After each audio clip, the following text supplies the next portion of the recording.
Olá, pessoal! Estamos aí com as 1001 dicas de português escolhidas aleatoriamente. Não é ordem de prioridade nem nada, não. Nós já estamos na dica 43. Na dica 43 nós temos aí duas palavras que existem em português.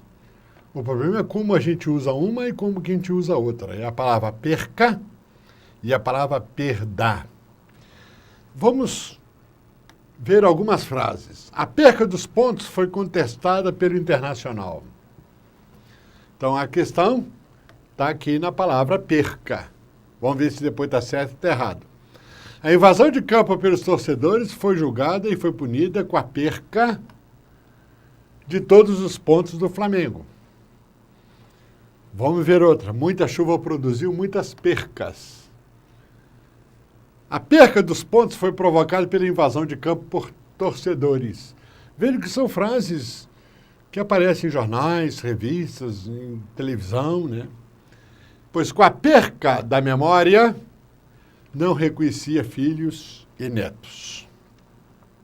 Nós temos aqui a palavra perca. A palavra perca, né, que são de todas essas frases aqui, veja, ele só pode ser o verbo. Veja, é o verbo no presente do subjuntivo. Que eu perca, que tu percas, que ele perca. Então, que eu não perca a vergonha. Mas se eu falar a frase invertida, a perca da vergonha, veja que aí eu transformo o que era verbo perca em substantivo, colocando um A, o artigo A. Então, a perca não existe. Aí a gente é obrigado a usar perda. Perda. Vamos ver frase por frase como é que acontece. Então, a perca dos pontos foi contestada pelo Internacional.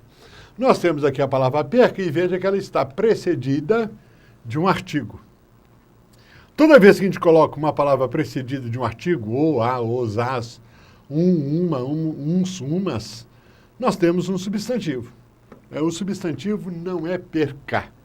O substantivo é perda. Então, a frase correta ficaria: a perda dos pontos foi contestada pelo Internacional. O senhor nota que nessa dica nós temos só a situação da palavra perca, porque com a palavra perda, que é o que a gente mais vê errado. Vamos dizer, a invasão do campo pelos torcedores foi julgada por ele com a perca. A mesma coisa, veja que a palavra perca está precedida de um artigo. Toda vez que a gente coloca precedido de um artigo, a palavra na frente, ela vira substantivo. Qualquer palavra, então, pode virar substantivo. Você pega, por exemplo, a palavra viver. Teoricamente, viver é verbo. Aí, quando você diz o viver, só porque você colocou o, ele vira substantivo. Claro que, virando substantivo, o substantivo é perda. Não existe o substantivo perca.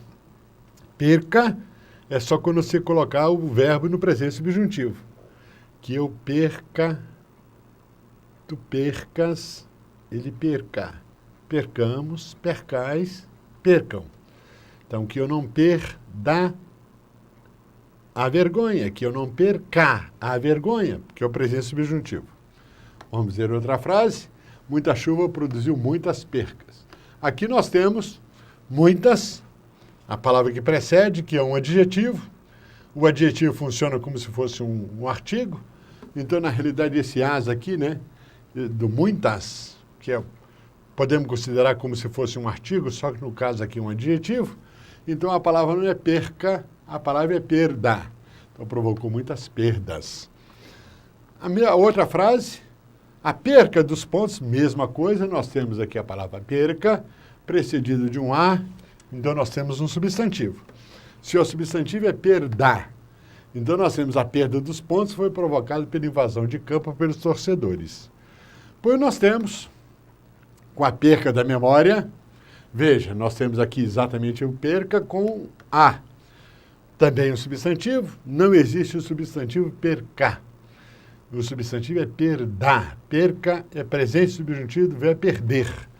Então, a frase correta ficaria com a perda da memória. Não reconhecia nem a seus filhos e netos. Tá aí uma situação que às vezes a gente tem muitos problemas na hora de construir a frase. Perca é o presente do subjuntivo do verbo perder. Perda é o substantivo. A gente sempre vê, por exemplo, alguém dizer assim: hoje nós vamos ter uma festa beneficente. Uma situação muito comum. Minha gente, não existe festa beneficente. A festa, quando está em benefício de alguém, ela é beneficente. Festa beneficente e não beneficente. Numa festa beneficente, possivelmente, a intenção dessa festa não é ajudar a quem precisa. Quando a gente ajuda quem precisa, a gente tem beneficente. Até mais. E aí, gostou dessa dica de português do professor Décio? Então fique ligado porque tem muito mais. Se inscreva aqui no nosso canal no YouTube, compartilhe os nossos vídeos nas redes sociais e fique por dentro de todo o conteúdo da UniUB TV, porque todo desenvolvimento passa por uma universidade.